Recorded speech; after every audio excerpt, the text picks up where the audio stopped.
What is going on? Thank you so much for joining me for this very random, out of the blue, which is random, uh, video on Clemson football. I am Brian Knight. I am not Bobby Durkins, at least not right here. If you're new here, thanks for joining me.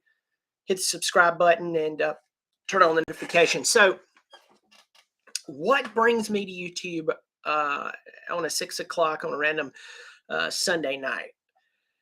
Actually, pure boredom. So I want to talk about Clemson football. First of all, in the offseason, we know what happened. Clemson goes in and gets blown out by a Tennessee football team who was missing their star quarterback. They were missing their star wide receiver. Now, Tennessee fans have shown you a lot of respect. I've shown you a lot of respect, for your football team and so on. And I know that Joe Milton is a very good, he's not very good, as he's a extremely talented individual as an athlete. But I have watched Joe Milton play football a lot. My brother-in-law is a grad of University of Tennessee. I've watched a lot of University of Tennessee football. With that said, I have watched a lot of Joe Milton. That was the finest game he's ever played. I've seen him overthrow wide open wide receivers left and right. So if maybe he went to some type of guru who, sprinkled some type of special powders in his underwear and it healed him and it made him stop throwing the ball 50 yards downfield. He's got the strongest arm I've ever seen. Yes, he does. And he was throwing the ball 20, 30 yards past his wide receivers. He was throwing the ball so hard that wide receivers 5 yards from him couldn't catch the ball. So the point in saying that is Clemson went in and got diced up by this guy. Apparently, he received some healing of some sorts. And the offense looked absolutely terrible. Everybody's wondering, Sweeney, what is he going to do? It takes a little bit of time, and then they bring on Garrett Riley, hiring him from TCU. So now we're going to have our first game, which is just a glorified practice with a bunch of fans around. It's going to be in Death Valley. It's going to be a lot of fun. I enjoy going to the spring games. It's kind of fun to go, see who's out there playing. Of course, see the freshmen. I'll never forget seeing Trevor Lawrence for the first time. That was a lot of fun. And seeing a lot of the talent that was around him. I think back to that game to know that Xavier Thomas was playing for him. I know he's still playing for us with all of these different rules that has been in place to give people more eligibility. That's great. That's fantastic. With that said, it's funny to think about him being there, Christian Wilkins there. I mean, all these great players. So what are we looking forward to in this spring game? What are we worried about? What are we concerned? Well, First off, let's go ahead and say this. Once again, it is a glorified practice. Garrett Riley has only been working with the team, a few weeks now, if that, as far as like being able to implement plays and get them to actually run the plays. Now, the interesting comment that came out over the past few weeks is something that Cade Klubnik said. Cade Klubnik said that Garrett Riley has whittled the playbook down to about 30 plays, roughly 30 plays. Now the media, of course, just trying to get people to click on their ads and read this and read that. Really played it up like Cade ripped into Streeter. He didn't all he did say. And I mean, if the truth may sound like it's bad, man, you ripped me. And, if someone, it's kind of like coming from that side of the argument, oh man, you really ripped me. He didn't rip you. He told the truth. He said he went into a ball game with 80 plays last year. And I can tell you folks, I watched Clemson football religiously last year, went to games. I was live at a lot of ball games. And I want to tell you, I did not see 80 plays. I know there's some guy out there who used to or still coaches high school football, maybe played high school football, maybe played college football. Even had some guy come on here and rip me back in the season who says he's a small college football coach, positions coach, and I didn't know what I was talking about. And what's interesting enough, what I said was going to happen happened. It was not just an armchair quarterback thing. I broke down why it was going to happen. So, I mean, yeah, it doesn't matter if you're coaching somewhere. The truth is, I know you can have different formations of the same play, but it didn't even look like that. So everybody was alluding to that Cade was ripping Streeter. I never saw that, never noticed that. But what he was saying was they are perfecting these 30 plays. He said, we ran the same, I don't know, 15 plays for 3 hours. So practice makes perfect, and that is fantastic. You want to get your every position, every player who's going to play those different positions, who's going to play the slot, who's going to play the wideout, who's going to flip the sides of the field, backup players, the third string players. You want to get them in there and you want them to run those plays till they can run them in their sleep. I mean, they could get backed over by a dump truck and they know how to run those plays. The problem, well, let's stay on the positive. I'll talk about my questions here in just a second. And this is not only, well, I'll just stay on the positive for right now. So, Bible Belt Beauty says, May there to you, May there to you. It's good to see you. Have some about 10 people in here watching. Thank you so much for joining me. So, as soon as Garrett Riley at his first official meeting with the media, he said he wanted to be explosive and powerful. Now, folks, I want to tell you what I hope versus what I hear. I am hoping that it is exactly what he said, explosive and powerful. Because TCU was explosive when they played Georgia, a team that is explosive and powerful. Georgia pinned their ears back. I've given you this thought before, that I believe that the OC and the DC for Georgia got together and said, hey, look, I think that I'm going to pin my ears back. I think Monken probably told the DC, look, I think you need to pin your ears back because I don't think they can stop us. Pin your ears back, try to get them down and get them down early. And if for some reason it goes into a shootout, I believe that we're going to win this, but I don't think so. I think that your defensive sheer power of your defense is going to overcome them, and our offense is going to be great. And we saw 65-7. I've never seen anything like that. With that said, that's what Clemson's going to have to do. When you think about Clemson and their offensive line, thank you, Ridge Runner. Ridge Runner said, thanks, Brian. Appreciate the content. I appreciate you being here. I appreciate anyone being here. And by the way, I say this, if you do it, great. If you don't, it's no big deal. Pass this along to all your Clemson community, Clemson friends, and get them on the website. And I really appreciate her on the channel. So as I was saying I want to see Clemson be powerful and explosive, because when you think about Clemson in the years that they were incredible, and those years are gone right now, they're not too far removed, but that Clemson's not incredible. Clemson has not really been incredible since that last national championship. And I know Lawrence and Etienne was there. I know they played a really good LSU team. That Ohio State game really proved how far down the program had started competing, not with talent, but with coaching. And I beat that drum to death. I think the coaching changes is starting to pan out, and history is starting to prove me right. Remember, when a guy comes through and says some of the stuff that I've said in the past about the program, said that their offense looked out of sync, and I had people beating me over the head telling me that I was stupid and I was dumb and I didn't know better, and go Dabo, we're all in, and every cliche Under Armour commercial pending statement. And I was told that I didn't know what I was talking about. Folks, I'm sorry. Everything I said was going to happen, happened, and it even got worse. So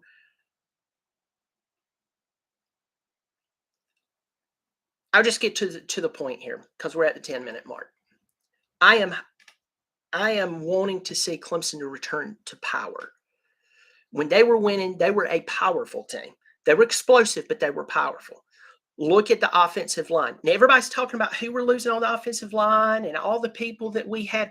I'm going to tell you, I was at the Furman Clemson game this year, and little old Furman, for you who does not know the geography of the upstate of South Carolina, Furman is a small FCS school about 45 minutes from Clemson. All right. 45 minutes from Clemson with traffic. It could be longer, it could be shorter, but that's just how it is. They're an FCS school. They had a pretty good season this year. They had no business competing with Clemson. I saw their defensive line give Clemson's offensive line all they could handle. And we supposedly had all this experience across the front line of Clemson football. Folks, I'm going to tell you this. I don't care if we have 17-year seniors on the front line. If they play like that, it's time to make a change, coaching and or players. And I remember all the great players that played on the offensive line for Clemson during their big run that they had between Watson and Lawrence. And folks, I'm telling you that's where we're going to have to fix some things. Of course, the physicality of the wide receivers, the talent is there, folks. I mean, it'd be different if no one else wanted these wide receivers except for Clemson, but Ohio State, Alabama, and Georgia were recruiting those same players. So if we were hoodooed, so were they. But, by the law of numbers, some of these players are going to have to pan out. So it lets you know, I think that probably the next personnel change will probably be in the wide receiver department if things doesn't change. But Clemson has to return to power. They have to be able to line up the football and drill it up the middle if they have to get the yardage. They have to be able to protect the quarterback against really good football teams. They have to give him time. They have to be able to impose their will. Now, if you want someone who's going to sit down at a board and draw out how they're going to do that, I'm not your guy. There's some really good guys who does it on here. And then there's a lot of people who are even coaches that they're obviously not good at their job. And they do it all the time and they're still not good. So you can go check those people out. But for me, standing on the outside looking in, it's kind of like someone who may not be that musical. They may not be able to sing, but they know when they hear a bad singer. Yeah. Yeah. And so, yeah, I'm going to leave that there. Real quick, I want to say hello to a few people. I want to start closing some thoughts here. Big Red Kate's going to have to speed up quickly to be effective with teams like FSU and South Carolina on the rise. FSU, I know they got a lot of talent. I know that they're going to be a team to watch, but we have to watch out for not getting sucked into all the hype that the media is going to give them, because the media is trying to appeal to their fan base and to the ACC fan base and even some of the SEC fan base to try to get them to buy subscriptions online and to buy magazines, which most is online now. So, watch their TV shows and stuff because they're talking about Florida State, because Florida State's been an afterthought for quite a while. And so we will see. South Carolina on the rise. I have a lot of respect for Shane Beamer, but quite honestly, I mean, he lost Jaheim Bell. He lost, what's his name? Marshawn Lloyd. A South Carolina fan came on here and told me, said Marshawn Lloyd wasn't that good. It's like you can't even give a compliment to most South Carolina, not all of them, but most South Carolina fans, you can't even give them a compliment. And now he's playing for the real Southern Cal. Or the real USC, so Southern Cal. So South Carolina is not on the rise. Still gamble. What's going on? Logger TV, may there to you. Tiger Paul Craven, may there to you. Big Red, there were too many close games last year. If they aren't careful, they could lose those games next year. You're right. You're 100% right. Some guy named something. Good evening from Atlanta, Brian. Hope our Tigers turned up this season. So I think that whittling down the playbook to where it's you can perfect your craft is a great thing. Here is my concern, Clemson fans, that Riley has his work cut out for him, because one of the things he has not proven to do so far is that when he goes up against an elite defense with an elite defensive play caller, he has not been proven yet to overcome that. Clemson football had two of the best players to play college football, especially at quarterback position, in the same backfield at the same time. And when it came time to play LSU, which, by the way, everybody's going to LSU, we were up 17-7. LSU couldn't stop us. LSU couldn't stop us. Clemson stopped Clemson, and then LSU took advantage, and then they drove us into the ground, as they should have. That's the mark of a great football team. But really, what really showed that there was a problem is when Clemson played Ohio State in Trevor and Etienne's last year, and they bulldozed us. What happened was it proved that coaching was not where it should have been, preparation was not where it should have been, and that when it came time to make adjustments, and when it came time to prepare for the games, not games that you had played in the past, for this game, it was no longer in the wheelhouse to do it. Whether it was a lack of change, whether it was getting caught off guard, whether it was, and I've talked about that a lot. That's the thing I'm worried about Riley. That is the big thing I'm worried about him. Someone told me this about Mike Bobo on here. Said, well, Mike Bobo averaged 40.3 points per game, which was more than Todd Monken. Folks, I want to tell you right now, the greatest way to insult actual success is compare it to when you were just okay. And I saw Mike Bobo call plays. Let's go back and break down Mike Bobo against great teams. And we also have to come back to Todd Monken is better than Mike Bobo. I'm sorry. Mike Bobo makes way more money than me. He doesn't care about what I think. He could care less about me. I could drop dead. He wouldn't, and I don't mean anything bad towards him. I'm just talking football here. Todd Monken, I can promise you, is a better football coach than Mike Bobo. Well, the X's and O's. I'm not worried about X's and O's, folks. I am talking about what does your X and O's produce. Real quick, Big Red is in here talking about improving. Chase Henderson, one of the Henderson sisters. What is up, dude? You are the first of the lovely Henderson sisters that is here. Of course, they're brothers, and I call them sisters. It's fun. Yes, I got a haircut. Can you tell? You can also tell more gray is coming in here. You see that? Man, you think I was like 100 or something.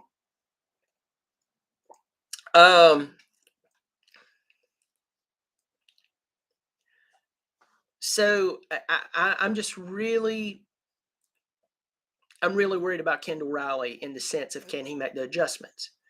We will see. Okay, folks, that's my concern. But am I happy that Sweeney made the change to Kendall Riley and stopped this experiment? Yes. What do I also look forward to coming out of this ball, out of not just the spring game? I tell you what I look forward to as well. I look forward to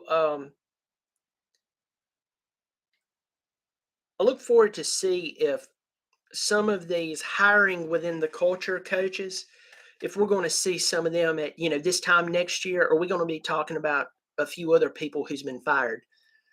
And let's give Dabo some grace here. Yes, this is Bobby Durkin showing as the gray in my locks. By the way, Bobby Durkins he's out on a sabbatical right now. There's a lot of things I could say about Durkins, but I won't. But going back to Sweeney, let's give some grace to Sweeney. It looks like maybe he's reviewing how he should be hiring and who he's hiring and why he's hired them. So that is good. The unfortunate part is, it's taken us wasting 2 years with Trevor. Especially the past 2 years has been wasted at Clemson, and it hasn't looked good. It just hasn't looked good, and hey, kudos to him kudos to him for doing that. It will be interesting to see if a year from now, if we're talking about coaches who are no longer with Clemson because he let them go. Wes Goodwin, the verdict is still out on him. I really don't have any bad things to say about him. Rich Runner, I agree with you. Clemson's defense was one of the major reasons that they were who they were. And let's be honest with ourselves. Clemson's defense had some moments that it did not look that great, and let's not romanticize history. I was sitting at the South Carolina Clemson game the year the Clemson won national championship. Jake Bentley threw for 510 yards. Clemson's defense did not have an answer for him, folks.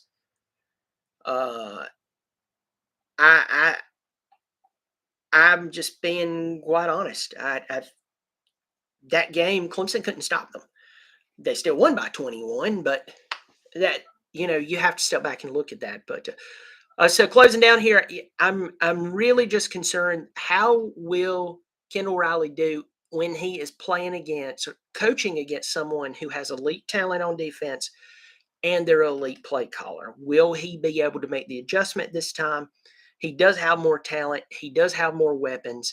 And did I say Kendall? Garrett Riley. I'm so sorry. Garrett Riley. I knew I was saying his name wrong.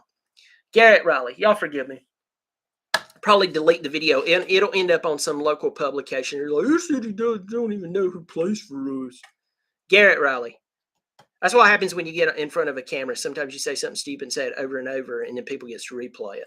So, Garrett Riley, I'm just really concerned about that. Will he be able to he wouldn't have got the name wrong. Will he be able to bounce back from, some type of crazy scheme that the defense is going to throw at him? And we'll see about that. Wes Goodwin, once again, as I said, I think that he's still so far looking good. I mean, this is season what, number 2, or going into season number 2. So we'll see. We'll see.